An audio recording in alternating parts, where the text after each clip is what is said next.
রাজধানীর বনানীতে হোটেল রেন্ট্রিতে আলোচিত ধর্ষণের ঘটনা 3 মাসের মাথায় একই কায়দায় আরেক তরুণীকে ধর্ষণের অভিযোগ উঠেছে। জন্মদিনের দাওয়াতে ডেকে এনে ধর্ষণ করার অভিযোগে বাহাউদ্দিন ইভান নামে এক যুবকের বিরুদ্ধে বনানী থানায় মামলা দায়ের করেছে তার তরুণী বান্ধবী।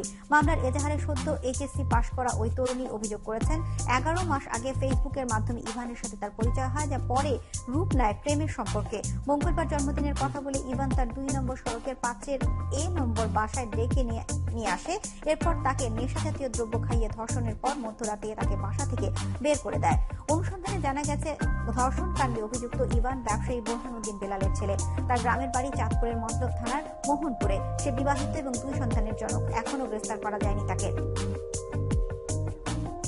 পরিচয় সুবাদে সে ওই দিন অর্থাৎ গত 4 তারিখ 4/7/17 তারিখ তার বাসার জন্মদিন অনুষ্ঠান আছে বলে তারা দাওয়াত করে, 9টার সময় দাওয়াত করে। উনি 10:30 বাজে আসে, এজাহারে যেভাবে উল্লেখ করছে। আসার পর উনি বাসায় দেখে যে ওই রকম অনুষ্ঠান নাই। তারপরে বাদী বাসা থেকে চলে যেতে পারে না, তারা আটকায় রাখে। পরে 1:30 সময় দর্শন করে এজাহার। এদিকে ধর্ষণের ঘটনায় মামলা দায়েরের পর থেকে পালিয়ে থাকা অভিযুক্ত ইভানের স্বজনদের সাথে কথা বলেছে 71 টেলিভিশন। ইভানের মা এবং স্ত্রী মঙ্গলবার রাতে তাদের বাসায় তরুণী আসার কথা স্বীকার করলেও তার বিরুদ্ধে পাল্টা অভিযোগ করেছেন সম্পদ হাতিয়ে নেয়ার। রাশিদ আনিসের বিশেষ প্রতিবেদন। চুরি করে যায়, সেটা আমাদের কিছু করার নয়। দুন উভয় চোর, 5 তারিখ রাতের ঘটনার এরকমই ব্যাখ্যা দিচ্ছিলেন ধর্ষণকাণ্ডে অভিযুক্ত আসামি বাহারউদ্দিন ইভানের স্ত্রী।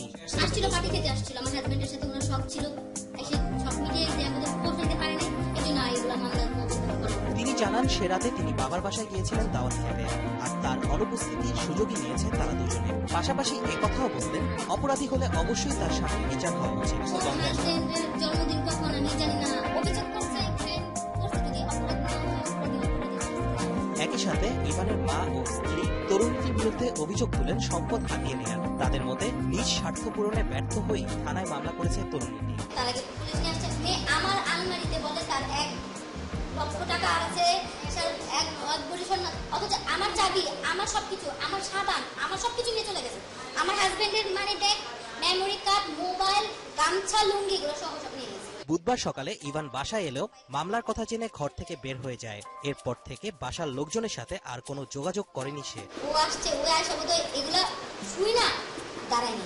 এই বিষয়ে র্যাবের পক্ষ থেকে তদন্ত করতে আসা মেজর ইশতিয়াক ক্যামেরার সামনে কোনো কথা বলতে চাননি।